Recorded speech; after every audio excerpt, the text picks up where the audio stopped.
faisait des problèmes aussi dans la sexualité et tout ça. Puis, fait qu'il disait, c'est ça le tantrisme, j'en ai entendu parler il y a 30 ans, mais j'ai mis ça de côté. Puis là, il dit, c'est maintenant là, que je me dis, ah, j'ai pas accordé d'importance à ça, puis ça me manque dans ma vie, puis je voudrais découvrir ça, une sexualité plus spirituelle. Puis, mais à 82 ans, c'est mieux que pantoute, mais si on est capable de découvrir ça plus jeune, puis de chercher des affinités véritables avec un conjoint plus jeune, c'est encore mieux. Bon, alors, on est dans la dimension éthérique. On a parlé de l'air, on a parlé des aliments vivants, fruits et légumes, et là, on parle du côté énergétique relié au contact et à la sexualité. Donc, la nourriture éthérique, c'est tout ce qui va être au niveau sensuel plus tantrique. Parce que si vous allez dans la sexualité conventionnelle, vous allez avoir des highs de plaisir, mais vous allez vous dévitaliser, que ce soit en masturbation ou que ce soit en relation complète à deux. Vous montez l'énergie, montez, continuum de 1 à 10, à 10, il y a une explosion, l'énergie sort, elle sort par tous les chakras, elle dévitalise l'être, elle ralentit les chakras, elle fait baisser le timbre de la voix, elle fait cerner, elle fait rider, elle fait sécher la peau, elle fait friper la peau, elle dévitalise les organes, l'énergie interne, tout le corps est en processus de vieillissement.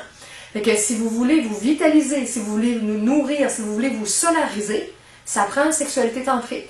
Bon, la plupart des gens ne sont pas capables d'avoir une sexualité tantrique à 100%, mais vous pouvez avoir une ouverture au tantrisme. J'ai rencontré au marché aux puces un gars qui a discuté avec moi à un moment donné une grande période de temps, un homosexuel, mais pas tout à fait homosexuel, un bisexuel. Il me parle de tout ça, puis il me dit qu'il était bi, puis il dit, ben moi je m'identifie pas vraiment aux homosexuels, puis je m'identifie pas vraiment aux hétérosexuels, parce que je suis bisexuel finalement. Puis là, je les réfère à mes conférences où j'ai parlé de tout ça, les origines de tout ça, l'hétérosexualité, l'homosexualité, la bisexualité, les causes et les changements qu'on peut vivre avec ça, avec un cheminement intense et profond.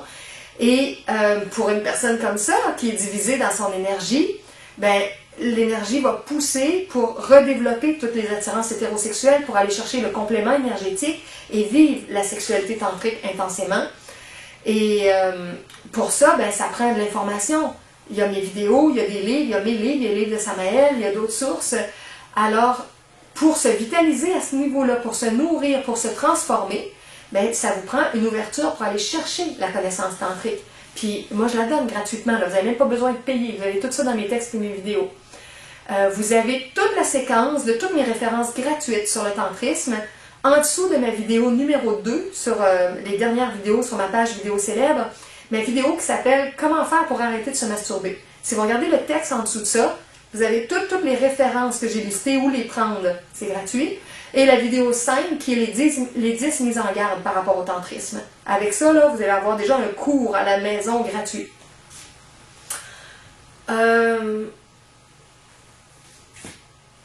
Mais, je vais rajouter un détail. Des fois, les gens n'apprécient pas beaucoup ce qu'on donne gratuitement. Ils ont l'impression que s'ils payent, ça a plus de valeur.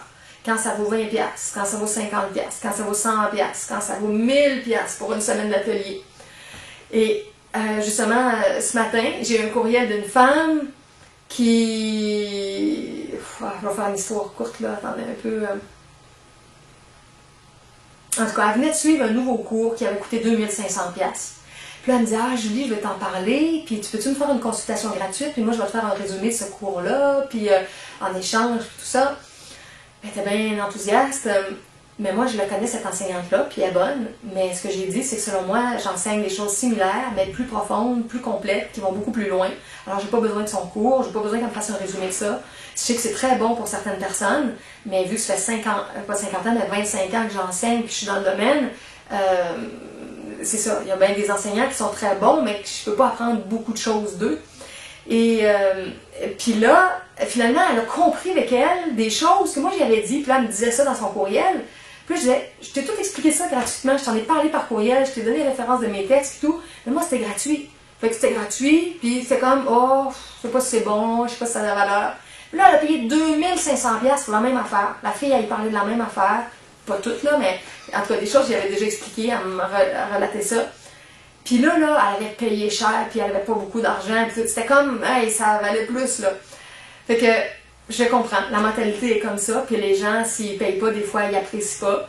Puis moi, je disais, pour le 10e du prix, et bien des fois, dans la gratuité, je t'explique la même chose, puis En tout cas, fait qu'on n'a pas fait l'échange. J'ai pas accepté de faire une espèce de consultation gratuite comme ça, parce que j'avais pas besoin de cette information-là. Fait que là, tu sais, je vous fais des synthèses, puis une autre personne vous ferait ça dans un séminaire ou tout, puis la personne chargerait 50$ ou 100$ pour son activité. Puis là, les gens diraient, ah, on a payé tout ça, puis là, ça aurait plus de valeur. Donc, faites attention à ça aussi. Ce que vous pouvez découvrir parfois qui est fait avec la générosité, avec le cœur, puis comment il y a des informations qui sont très profondes. Puis Yeshua fait la même chose. Il donne des trésors d'informations, puis il nous rouvre le cœur, il nous rouvre l'âme, il nous rouvre le mental avec la façon dont il nous explique, puis qu'il nous parle des choses. Puis c'est très très facile de dénigrer ça. Ah, je sais pas si c'est Jésus, c'est peut-être même pas vrai, c'est un imposteur, blablabla, c'est gratuit. Ouais, mais des fois, les gens qui sont vraiment dans une très belle énergie peuvent vous donner quelque chose qui est très très précieux. Puis ça va faire ce qu'on disait autrefois, là, ne jetez pas des perles au pourceau. Les gens ont comme une attitude de porc psychologique, puis ils vont piétiner ça comme si de rien n'était, alors que ça vaut plus que beaucoup d'autres choses qui seraient vendues. Fait que soyez vigilants avec cette attitude-là dans votre vie.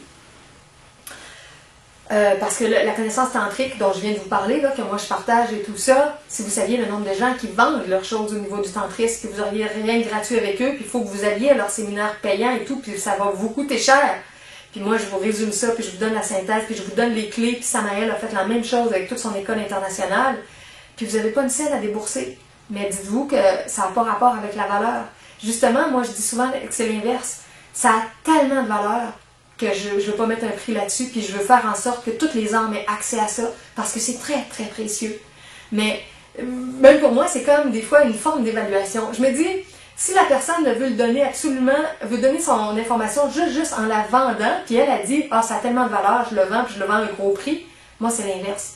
Je dis, quand tu réalises là, que c'est tellement précieux, puis que tu aimes tellement les gens, ben, tu veux leur donner. Tu veux leur donner pour qu'ils s'éveillent, qu'ils se transforment, qu'ils utilisent ces clés-là de transformation. Puis tu les gardes pas toutes, tu vas juste les donner à un petit groupe qui vont être capables de payer. Mais en tout cas, ça c'est toute une mentalité différente. Il y a des gens qui sont pas d'accord avec moi, puis moi je suis pas d'accord avec d'autres, donc c'est ça, chacun voit les choses de sa façon. Mais pour moi, quelque chose qui est vraiment authentique, très précieux et tout ça, va être donné dans la générosité du cœur. Puis, il va y avoir un échange avec les dons, la générosité, comment les gens peuvent collaborer autrement. Ok, on a passé la dimension éthérique. On passe maintenant à la dimension astrale. La dimension astrale, c'est tout ce qui touche nos émotions, nos désirs, nos aspirations profondes. Là-dessus, Yeshua a fait une clarification aussi dans une vidéo que j'ai écoutée récemment, que j'ai beaucoup aimée. Il parlait de la différence en anglais avec les mots je sais pas, avec l'accent, demand, demande en anglais, là, je pense qu'on dit demand, et le mot ask, quand on ask, demander à Dieu ou asking, ask to God. En français, c'est un peu la même chose, on aurait l'impression que c'est demande, les deux. Mais en profondeur en anglais, la demande, c'est plus quasiment comme une exigence, on demande quelque chose. Et ask, c'est plus un questionnement, un échange. En tout cas, j'arrive pas à bien l'expliquer comme lui, mais il nous faisait remarquer qu'il y a deux façons de s'adresser à Dieu avec notre émotivité face à des choses qu'on veut matérialiser dans notre vie. Puis il y a une façon où on demande, puis que si on ne reçoit pas rapidement, on va être frustré dans notre vie. Puis même, on peut se retourner contre Dieu puis dire « il me répond pas, ça marche pas, je veux rien savoir ». Ou on fait ça avec les gens. On demande à des gens, puis s'ils ne nous donnent pas ce qu'on voudrait avoir d'eux, on s'éloigne. Alors... Demande, c'est plus dans le sens d'exiger quelque chose. Puis oui. C'est plus questionner. Juste, oui. C'est plus avoir une question. Mais dans le petit domaine, c'est une revendication plus aussi. Puis c'est pour ça que ça nous frustre plus, justement, si on est dans cet état vibratoire-là. Alors, il disait, on a besoin d'apprendre à communiquer, s'adresser à Dieu, mais pas avec des demandes comme ça, qui sont stressantes, oppressantes, frustrantes, plus d'une façon qu'on, oui, ask to God. Alors, on le questionne par rapport à qu'est-ce qu'on peut avoir, dans quel état il faut se mettre, comment faire pour recevoir une forme d'intelligence, une forme d'amour, des talents différents pour se mettre en action dans le monde. C'est plus une relation de cheminement qui va nous donner des nouvelles possibilités. Et à ce moment-là, ben c'est que, oui, on précise ce qu'on souhaiterait, ce qu'on voudrait, ce qu'on aimerait, mais quand on a fini, on n'est pas frustré. Parce qu'on ne s'attend pas nécessairement qu'il y ait une réponse, une matérialisation tout de suite. On voit que ça prend un chemin, un cheminement, une ouverture, une intégration. Et fait que c'est ça, il y a les deux états qu'on peut avoir quand on développe notre côté émotionnel par rapport à ce qu'on veut. Puis il y en a un qui nous fait des problèmes, puis il y en a un autre qui est juste une préparation pour ce qu'on va obtenir ou récolter dans l'instant. Alors, tout le côté de nos désirs, de nos aspirations, de nos projets, quand on se couche le soir, si on fait une évaluation de dimension astrale, on évalue ça, puis on se dit, comment j'ai été dans cette dimension-là aujourd'hui? Est-ce que j'ai avancé par rapport à mes rêves, mes aspirations? Qu'est-ce que j'ai fait pour faire des pas de plus, puis vivre davantage, selon ce qui pourrait plus m'enthousiasmer, selon ce qui pourrait me donner plus de joie, plus d'amour de ce que je vis. Et souvent, ben, on rentre dans une vie mécanique, puis que je peux rien faire d'autre, puis je suis trop pris, puis je manque de temps, puis on n'avance pas toujours beaucoup pour faire des changements dans notre vie. Alors, l'évaluation, quand je disais dans notre séquence multidimensionnelle, de c'est quoi notre nature astrale ou émotionnelle, qu'est-ce qui nous habite, comment on s'exprime, puis comment on avance pour réaliser nos souhaits les plus profonds. Et l'évaluation de ça, quand on se couche aussi le soir, c'est l'évaluation du survol de nos émotions dans la journée. Quel genre d'émotions j'ai eu avec mes collègues au travail, avec les gens de ma famille, avec mes amis, avec des gens peu connus que j'ai croisés sur la rue, dans les magasins, des commerces. C'est un survol de tout notre état émotionnel. Et l'idée, c'est que quand on prend conscience dans toute cette évaluation-là multidimensionnelle de certaines activités ou certains états qui sont désagréables, défavorables, déplaisants, ben on vient d'identifier des choses qu'on a changées. On peut se faire une liste des choses où c'est nos points faibles, puis qu'on sait qu'on va avoir à travailler sur ces éléments-là. Mais si on ne fait pas de rétrospection, si on ne fait pas d'évaluation, si on ne fait pas d'analyse de qui on est, de comment on s'exprime, de comment on vit, ben on vit robotiquement, puis il n'y a pas beaucoup de transformations qui se font.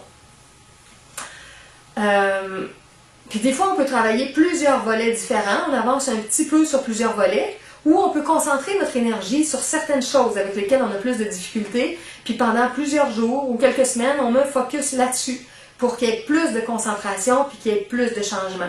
Comme tout le reste, si vous faites une énergie laser dans une direction, vous allez avancer plus. Si c'est des petits rayons de lumière dans plusieurs directions, ça avance aussi, mais on voit moins les résultats parce que c'est plus à petite échelle. Fait que quand on travaille nos émotions, quand on avance vers la réalisation de nos rêves, nos aspirations profondes, si on canalise plus d'énergie pendant certains jours, certaines semaines dans une direction, on voit plus d'avancement. Si on est plus éparpillé, on le voit un petit peu moins. Bon, fait que ça c'est tout notre côté astral, et spécialement au niveau astral, c'est tout spécialement nos dépendances, nos peurs, nos colères. Ces trois gros états intérieurs qui nous alourdissent, qui nous emprisonnent, qui nous enchaînent, qui influencent toutes nos relations. À quel point on choisit, on vit par la peur au lieu que ça soit par l'amour, à quel point on est dans des dépendances qui fait qu'on répète les mêmes comportements, qu'on se sent pas libre, puis on fait pas vraiment ce qu'on veut parce que la dépendance nous tient, dépendance relationnelle, dépendance sexuelle, dépendance alimentaire, dépendance alimentaire c'est des breuvages aussi, dépendance à des sports, à des... Bon, il y a toutes sortes de types de dépendances. J'en parle cycliquement, mais si on ne fait pas une liste dans notre vie de où sont nos dépendances, puis qu'on n'essaye pas de les changer, quelqu'un qui me racontait que sa femme avait été très très malade du diabète, au point où elle était amputée du pied, amputée de la jambe, puis là j'avais parlé avec cette personne-là, puis j'avais dit, d'après moi, elle va avoir beaucoup d'embonpoint, puis il va avoir une condition d'obésité, puis la personne m'avait dit oui, effectivement. Bon, mais ça, là, c'est des dépendances alimentaires profondes qui durent pendant des années, puis la personne est en train de mourir à petit feu, de se faire amputer, puis elle ne change pas son comportement. Alors, il y a toutes sortes de choses dans notre vie comme ça, où il y a des choses ancrées, puis on ne fait pas de démarches pour les changer. Fait que on est vraiment invité à mettre des focus là-dessus, puis à faire un bout de chemin pour changer ça. Et nos peurs, c'est difficile. Tout ce qui nous fait peur, ça fait qu'on fuit. Bon, j'ai fait une vidéo il y a quelques semaines, puis j'ai parlé de ça, toute une séquence de travail sur les peurs. Je me souviens plus du titre. Je sais pas, je voulais aller voir. Je voulais aller voir dans l'après-midi pour me rappeler le titre de celle-là, mais je me souviens pas c'est comment je l'ai appelée. En tout cas, si jamais je le retrouve, peut-être que je le mettrai dans le texte en dessous. Bon, mais le travail sur la peur, c'est pas facile. La plupart des gens mettent un couvert sur leur peur pour les étouffer, les camoufler, puis vivre avec le reste sans faire face aux peurs. Mais idéalement, on devrait prendre un certain temps pour faire face à certaines de nos peurs, puis essayer de comprendre d'où ça vient, puis comment on peut se libérer de ça et demander l'assistance divine. Des fois aussi, on se sent un peu comme impuissant parce qu'on s'appuie sur notre humanité. Je le répète et je le redis souvent, on a besoin de s'appuyer sur notre divinité. Les grandes forces qui nous viennent pour avancer, c'est vraiment les forces divines qui nous aident. Le God Reliance au lieu du Self Reliance, comme Yeshua parle en anglais. Et on sous-estime ça, puis on se dit, moi je suis pas capable, j'y arriverai pas, je suis pas bon, j'ai pas la force, non, je vais continuer. Ben, on se maintient dans la même vibration émotionnelle parce qu'on s'appuie sur notre âme humaine, au lieu de s'appuyer sur notre âme divine, sur l'esprit divin à l'intérieur de nous. Et si on prend notre racine au niveau de la divinité, ça va nous donner des forces extraordinaires. Des fois, on dit que ça prend du courage. Une façon de l'expliquer, Yeshua en parle, il revient parfois avec ce mot-là. Avoir le courage de faire notre cheminement, malgré les forces adverses, malgré les opinions, malgré les gens qui ne sont pas intéressés, malgré ceux qui nous critiquent. Avancer pareil. Bon, mais oui, ça prend du courage, mais il y a une autre façon de voir ça que c'est pas juste du courage dans le sens, c'est de l'intelligence profonde et de l'amour profond. Quand on se branche sur l'esprit divin puis l'âme divine à l'intérieur de nous, on ressent de plus en plus qu'est-ce qui est intelligent puis qu'est-ce qui ne l'est pas. Qu'est-ce qui est vraiment amoureux puis qu'est-ce qui ne l'est pas. Puis quand on est capable de faire la différence entre les deux, ça prend même pas de courage. Ça prend même pas de volonté. Ça devient juste du bon sens. On ne peut plus choisir les avenues qu'on trouve pas intelligentes puis pas amoureuses. Ça devient tellement du non-sens puis de la stupidité, entre guillemets. On ne veut pas se prendre ces chemins-là. Et que plus on s'ouvre pour découvrir qu'est-ce qui est vraiment intelligent dans notre vie, qu'est-ce qui est vraiment amoureux, ça nous pousse vraiment pour avoir un élan, une drive nouvelle, pour faire des nouveaux choix. Et ça va nous faire travailler beaucoup, tout notre plan émotionnel. Ok, j'arrive maintenant au plan mental. Au niveau du plan mental, c'est tous les apprentissages nouveaux qu'on a à faire. Si on veut changer, si on veut intégrer des nouvelles choses, il faut s'éduquer. J'en ai parlé dans d'autres conférences, l'éducation, la nouvelle éducation, l'éducation avant-gardiste, c'est la clé de la transformation à notre époque. Si on ne va pas chercher des nouveaux livres, des nouvelles vidéos, des nouveaux enseignants, puis qu'on reste avec les anciennes méthodes du passé, avec les anciennes façons de voir, avec quelque chose qui est beaucoup plus dense, qui est beaucoup moins multidimensionnel, on ne comprend pas aussi profondément, on ne voit pas toutes les implications à long terme pour notre voyage d'âme, dans l'au-delà, tout ça, la réincarnation. Alors, on a besoin de s'éduquer. Puis s'éduquer, qu'est-ce que ça veut dire? C'est prendre du temps. Prendre du temps pour lire, prendre du temps pour réfléchir à ce qu'on a lu, prendre du temps pour discuter avec des amis psychologiques ou spirituels, prendre du temps pour écouter des vidéos, prendre du temps pour écrire notre journal personnel sur toutes ces choses-là. C'est du temps, c'est de l'investissement, c'est de l'énergie et c'est l'amour de nous-mêmes. C'est tout un courant moderne où on dit qu'on est autodidacte. Il y a tellement d'informations maintenant par le web. L'université de la conscience, elle est sur le web. Elle n'est pas dans les universités physiques. Les universités physiques enseignent plein de bonnes choses, mais très souvent, ils sont encore rétrogrades. Ils enseignent des choses qui viennent de la tradition, puis les nouvelles tendances, bien souvent, ils ne les ont pas encore. Ça commence ici et là, avec certains cours, certains professeurs plus ouverts, certains départements. Mais sur le web, vous trouvez beaucoup de choses à l'avant-garde. Alors, si vous êtes autodidacte, vous allez pouvoir prendre du temps, puis vous former, puis aider les gens, puis partager vos bonnes ressources, et vous faire un blog, ou vous faire un site web, ou faire un article, ou faire un petit livre. Trouver une façon de réunir vos sources d'informations pour les partager à vos proches, pour les faire connaître. Vous pouvez visiter mon site aussi, transmettre ses connaissances, everyoneWeb.fr/transmettre ses connaissances. Je donne plein d'avenues pour comment on peut transmettre ce qu'on découvre. Alors ça, là, c'est tout le développement au niveau mental. Élargir notre mental, entrer dans ce qu'on appelle le supramental, tel que Bernard de Montréal ou Daniel Kemp en parlait autrefois. Une coche au niveau mental où on monte, puis on n'est plus juste dans le mental traditionnel. Ça demande du temps, l'investissement. Et tout ça, ben, c'est un choix aussi d'investir en nous-mêmes, puis des fois d'investir moins au niveau de l'argent. Parce que si on travaille 40, 50, 60 heures par semaine, puis qu'on a une super grosse paye, puis qu'on fait beaucoup d'argent chaque semaine, ça a des avantages, cet argent-là.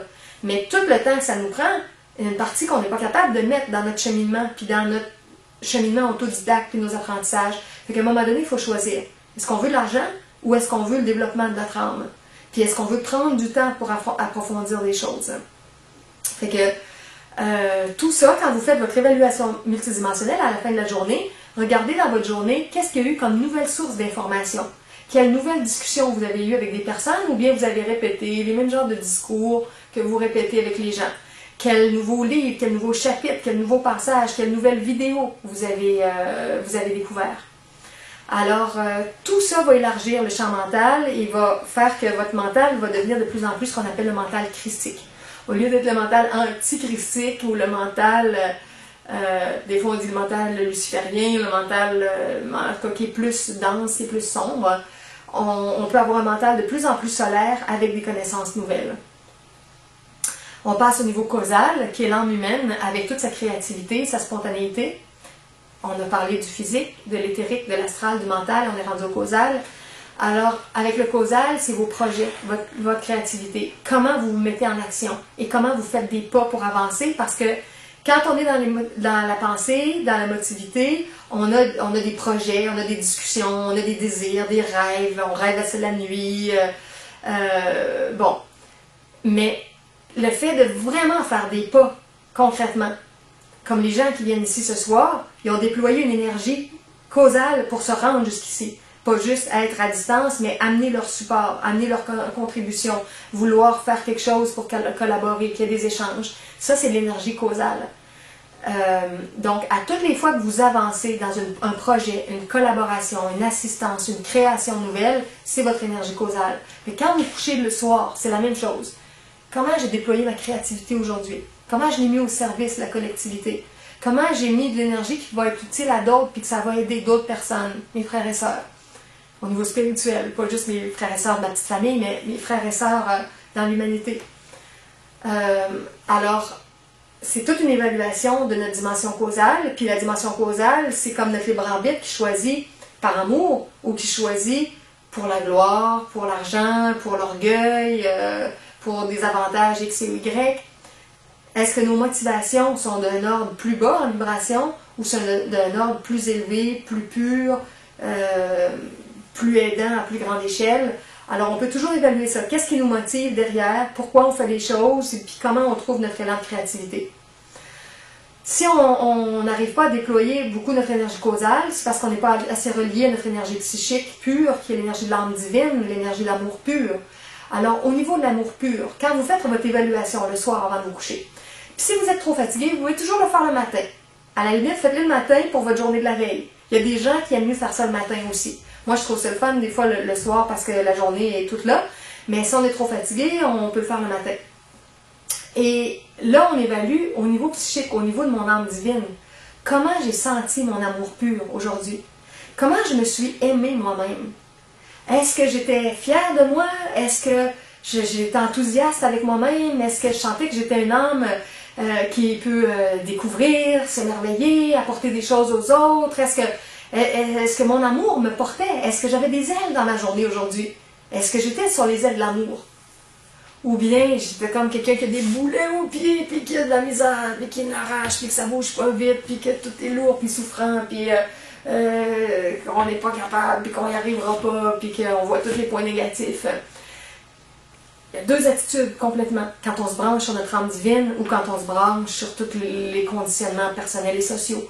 Alors, évaluez ça. Comment votre âme a été dans son amour d'elle-même? Comment votre âme a été capable d'aimer d'autres personnes?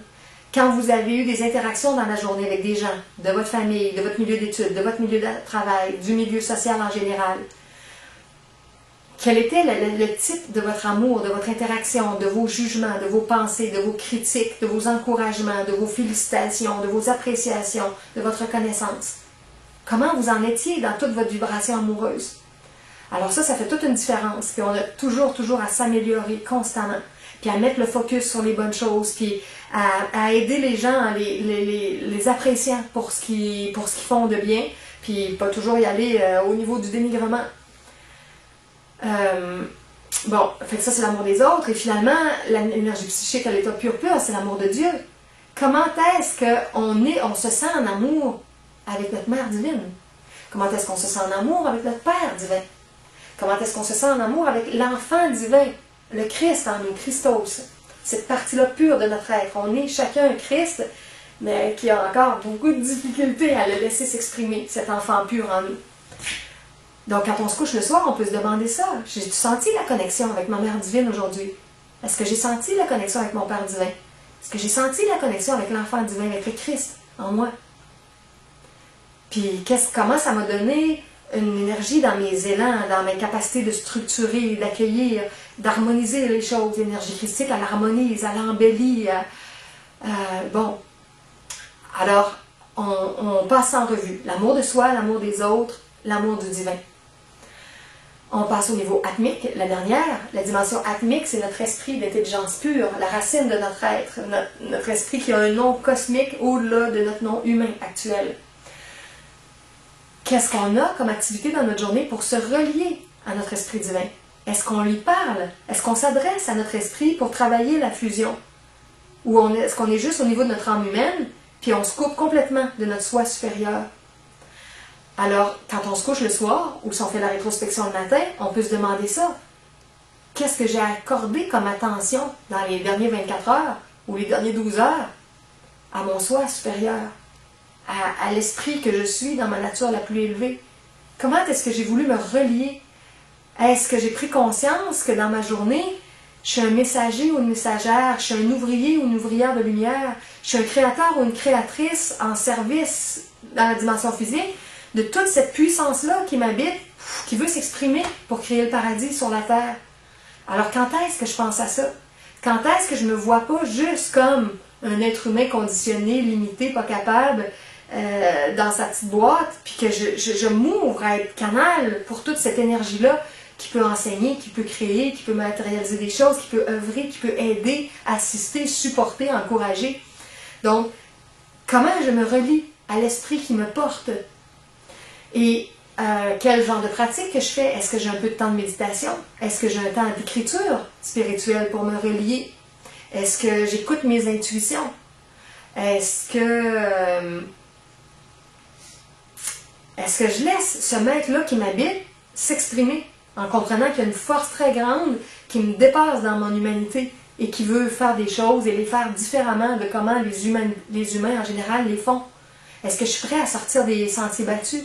Puis d'avoir l'esprit d'initiative, un esprit avant-gardiste, ouvrir des nouveaux chemins, être un pionnier ou une pionnière, parce que je suis un être créateur qui amène des nouvelles tendances dans le monde. Donc, quelle place on fait à ça? Qu'est-ce qu'il y a eu d'innovation, d'intuition, de créativité plus pure dans notre journée? Alors ça, c'est toute une façon de travailler tout ça. Et ça devient, à la limite, une habitude qu'on a à développer au niveau de nos choix. Il y a beaucoup de choix qu'on a à faire dans notre journée. Comment on utilise la prochaine heure, quelle activité on va faire, quel loisir on va faire, rendu à telle heure de la soirée, en tout cas, que ce soit au travail, aux études, avec nos enfants, avec nos parents, avec nos amis, on est confronté à plusieurs décisions dans notre journée et naturellement dans chacune de nos semaines. À chaque fois qu'on a une décision, idéalement, on devrait essayer de se relier à notre âme divine pour capter la vibration d'amour, se relier à l'esprit divin en nous pour saisir le plan d'intelligence qui est derrière. Et de façon très détaillée, on peut dire qu'on pourrait se poser la question: est-ce que le choix que je suis en train de faire là, il est imprégné d'amour et d'intelligence? Est-ce qu'il est dans la vibration? Est-ce qu'il est porté par mon âme divine, par l'esprit divin à l'intérieur de moi? Ou est-ce que c'est juste mon âme humaine dans mon côté orphelin qui se sent tout seul, pas guidé, pas assisté, puis je décide tout seul, puis j'ai le doute, puis je sais pas trop. Est-ce qu'on demande? Si on ne demande pas, on ne pourra pas avoir de réponse, on ne pourra pas avoir de guidance. Alors, idéalement, on est invité à demander de plus en plus souvent ou à questionner la présence divine à l'intérieur de nous pour qu'elle nous guide, puis qu'elle nous fasse sentir si notre alignement, notre décision, notre choix, il est juste ou non. Mais des fois, on veut tellement faire les choses à notre façon qu'on ne veut même pas questionner comme ça pour être sûr qu'il n'y a pas personne qui va nous remettre en question. Fait que des fois, on n'a pas envie que Dieu nous parle, que Dieu nous guide, que la Mère divine, le Père divin, l'Enfant divin nous assiste. On choisit d'être orphelin. Fait que ça fait une grosse, grosse différence parce que si on ne se relie pas comme ça, ce que ça nous donne, c'est un cheminement qu'on appelle à l'école des coups durs.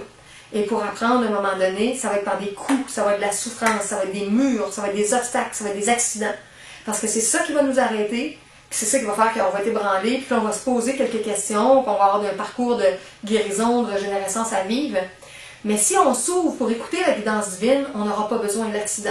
On n'aura pas besoin de taper dans un mur. On n'aura pas besoin de vivre une grosse perte.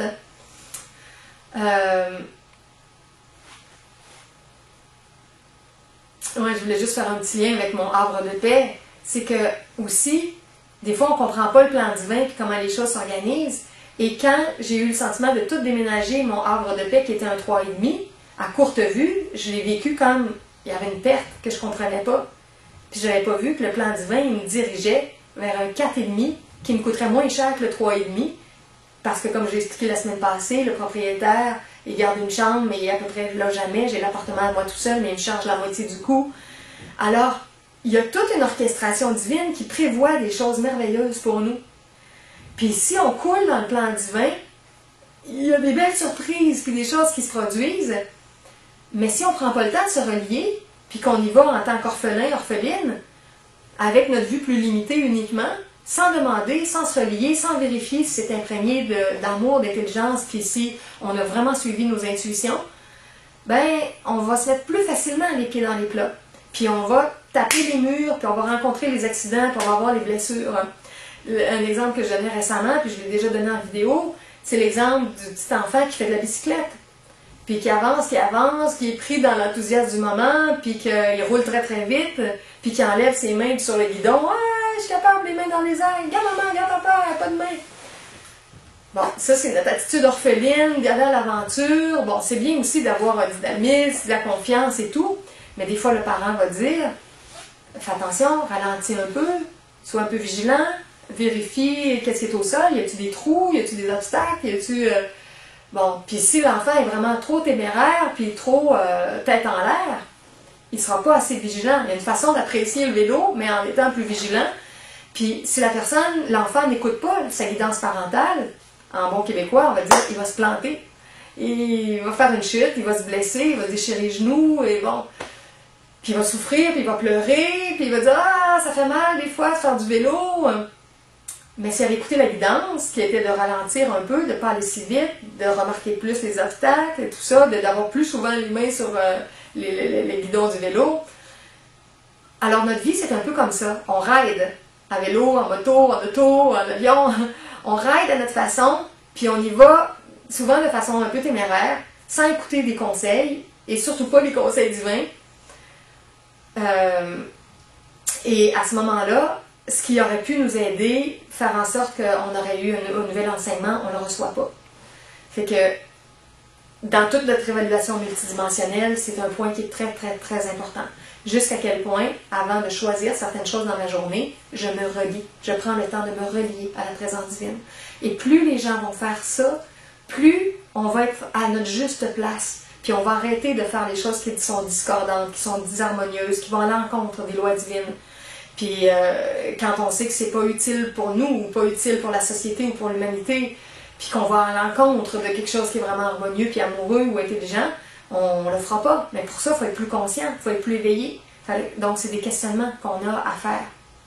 Alors, je redis une dernière fois en revue les éléments, puis après ça, je rentre dans une petite ou moyenne période de questions. On repart avec sa séquence physique, qui est s'occuper de notre corps, certains exercices, juste maintenir notre corps en forme de façon non extrême. Éthérique, aller chercher de la qualité de l'air, aller chercher des fruits et légumes vitalisés, aller chercher un contact corporel au niveau tantrique. Et si c'est pas dans l'union complète, dans l'amour tantrique, ça peut être dans tout ce que j'enseigne, là aussi, tout le côté relaxation avec les accessoires, massage énergétique, massage tantrique avec une personne avec qui on est intime, tout ce jeu d'échange-là, sans gaspiller les énergies, nous vitalise au niveau éthérique.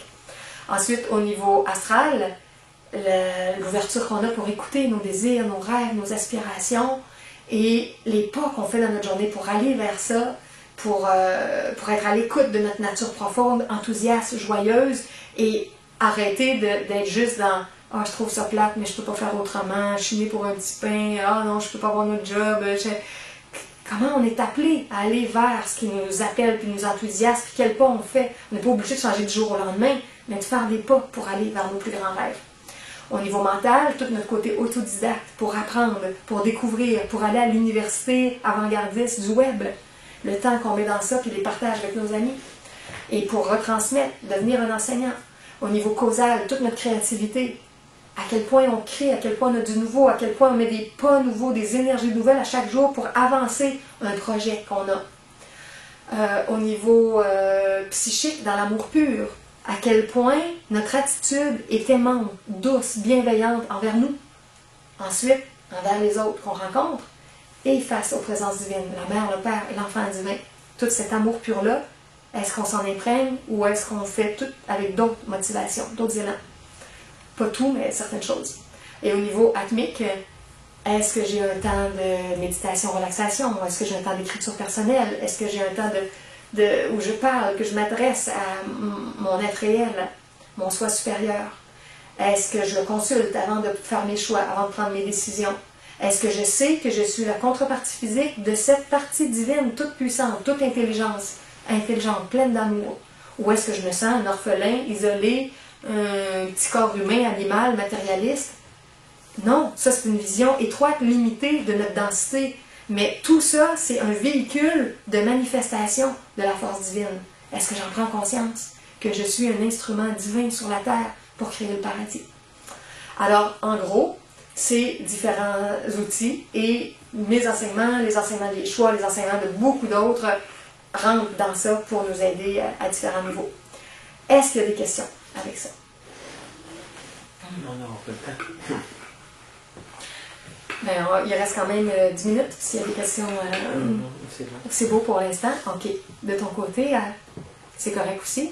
Pas de questions spéciales? OK. Alors,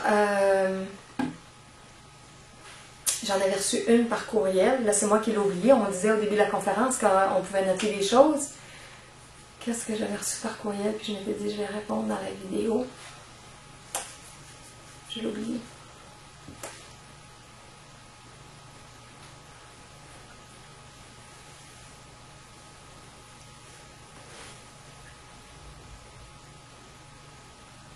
Ah, c'est quelqu'un qui m'a dit, il m'a dit dans ton texte, l'atelier tantrique, tu as une phrase qui dit, je me souviens pas de la phrase exacte, là, mais c'est quelque chose comme, si nous ne sommes pas en affinité vibratoire véritablement avec notre partenaire, nous allons nous dévitaliser au fil du temps. Quelque chose comme ça, là. C'est pas ça exact, là, mais c'était l'essence de ce que j'ai communiqué. Puis là, il dit, qu'est-ce que tu veux dire que si on n'est pas en affinité avec la personne, on va se dévitaliser?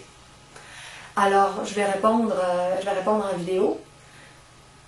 Idéalement, quand on est en couple, on cherche des partenaires avec lesquels on vibre d'une façon semblable, qu'on a une vibration, un rayonnement, une longueur d'onde qui se ressemble, et comme j'ai parlé plus tôt, des qualités, des caractéristiques multidimensionnelles qui se ressemblent.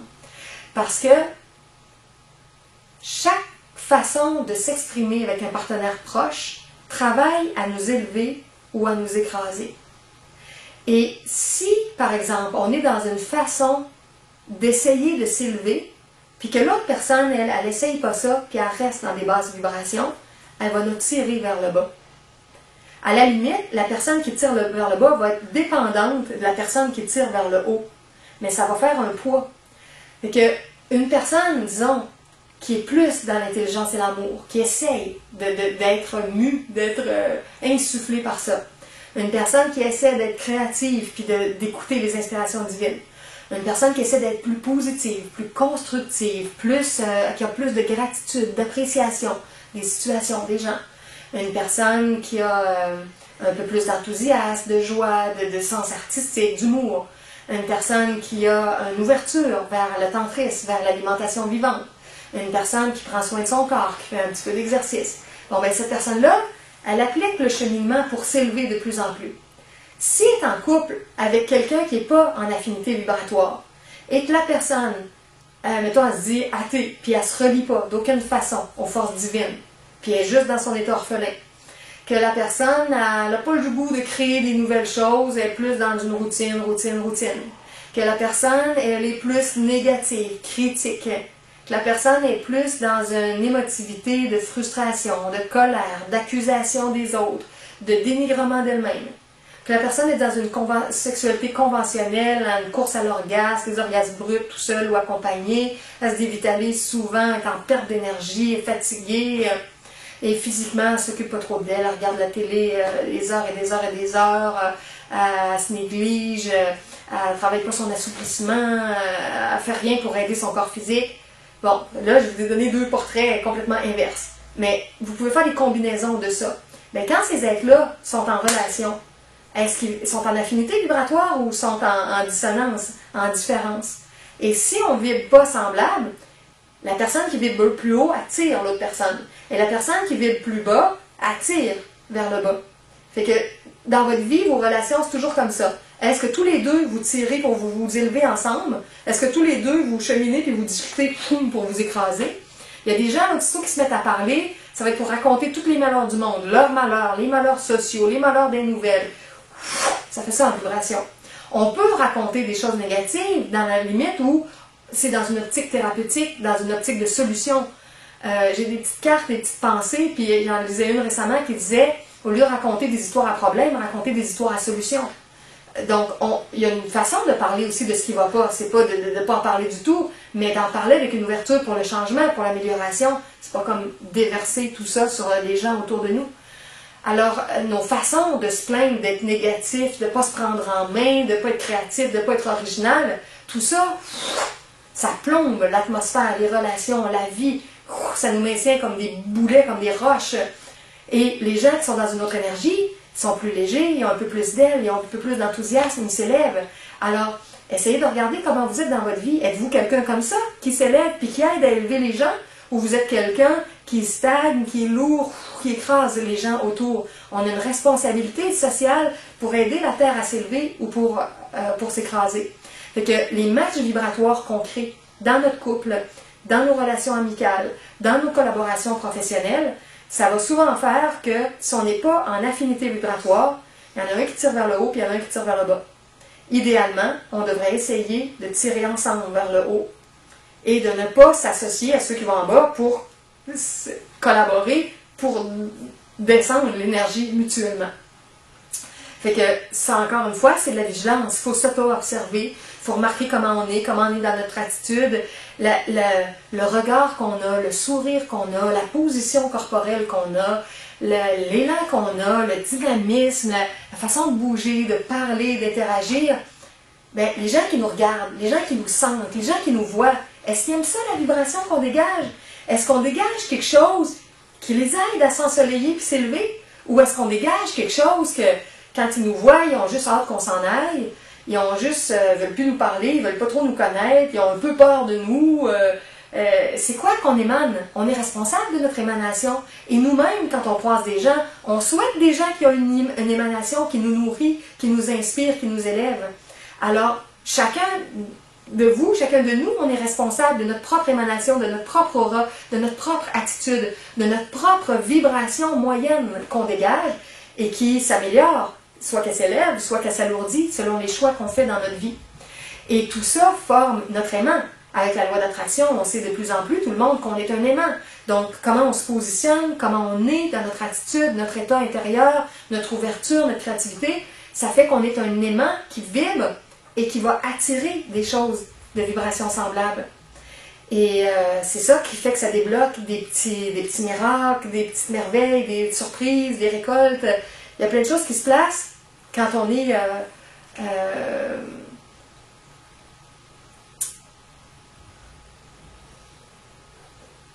c'est ça, quand on est dans une attitude différente qui souhaite vraiment l'élévation, la divinisation. Dans le langage ancien, on parlait de sainteté, être de plus en plus saint dans nos choses. Ben oui, c'est vrai, dans le courant miracle, on parlait de ça, on parlait de ça aussi. Tout cet état-là de sainteté, c'est quelque chose de très, très profond. Hein. Yeshua parle des fois de rédemption. Il disait qu'il souhaite tellement la rédemption des âmes. La rédemption en profondeur, c'est la libération, c'est la transformation, c'est la guérison. C'est comment les gens sortent de leur enfer personnel pour entrer dans leur paradis intérieur ou le paradis céleste. Et ils travaillent avec tous ces enseignements pour faire ça, pour qu'il y ait de plus en plus d'âmes qui entrent en rédemption ou en libération. Et j'écoutais tout ça, puis je sentais tellement que c'est le feu qui m'anime aussi, que je souhaite qu'il y ait tellement de plus en plus d'âmes qui se transforment. Puis d'ailleurs, merci pour ceux qui m'envoient des commentaires par courriel. Je reçois des beaux messages, puis des fois vous me dites comment il y a des choses qui changent dans votre vie et tout ça, puis que les outils que vous partagez, ça vous aide. Alors, c'est ma plus grande récompense, vu que je ne le fais pas spécialement pour l'argent. C'est ça, c'est une grande récompense quand je vois que ça vous aide à transformer votre vie. Je peux peut-être mentionner par contre mon site de dons, je ne l'ai pas mentionné au tout début. Si vous avez le goût de faire un don pour supporter tout ce que je fais et qui aide les autres personnes, comme le gars qui a aidé pour ma caution, pour mon havre de paix et tout ça, je lui disais, tu as débloqué un grand montant qui va me donner une légèreté, un nouveau souffle et tout ça, puis un nouveau havre de paix, une nouvelle entente avec un nouveau propriétaire. Mais j'ai dit, c'est pas que moi que t'aides. En faisant ça, tu m'aides, mais tu m'aides à aider les autres. Tu m'aides à être plus disponible. Tu m'aides à faire confiance, qu'on s'entraide, qu'on est une famille. Alors, c'est pas que moi, c'est la famille universelle que t'aide. Donc, pensez à ça. Quand vous me faites un don, ça supporte l'œuvre que je suis en train de faire pour qu'on soit de plus en plus nombreux dans un système qui fonctionne par l'ouverture du cœur avec les contributions volontaires de chacun sans mettre des prix fixes. Fait que mon site qui parle de ça, les donations, c'est mon site Conversation avec toi, avec mon journal personnel, où j'avais une section qui s'appelle Un don. everyoneWeb.fr/conversation avec toi. Toi, avec un grand T, qui est mon soi supérieur. Quand j'ai eu des conversations avec mon soi supérieur. Alors voilà, je m'arrête ici avec ça. Il n'y a pas d'autres questions qui ont émergé pendant que je finissais avec ces dernières explications-là. Non, vous êtes tranquille? OK. Donc, je vous remercie beaucoup, tous les deux, d'avoir été présents ce soir avec moi. Dans vos présences aussi par courriel, des fois dans la semaine, quand on rentre en contact, ou André qui utilise ma boîte vocale, je trouve ça amusant. Des fois, si vous n'avez pas le goût de m'écrire, allez sur mon site du Havre de Paix, vous allez voir que j'ai une boîte vocale, puis vous pouvez me laisser un message vocal. Je l'écoute, puis si ça demande une réponse, j'ai envoyé une réponse par courriel. Alors, merci pour tes messages vocaux aussi. Et merci à chacune de vous dans votre pays pour ce que vous faites, pour intégrer ces choses-là dans votre vie, pour les faire voyager. Et je vous souhaite une très, très belle semaine, des métamorphoses avec l'énergie du 13 qui fait que l'ancien disparaît et que le nouveau est en train d'émerger. Et on se retrouve pour ma dernière conférence officielle de 2013 la semaine prochaine pour le 20 décembre. Alors, merci encore et à très bientôt. Bye bye.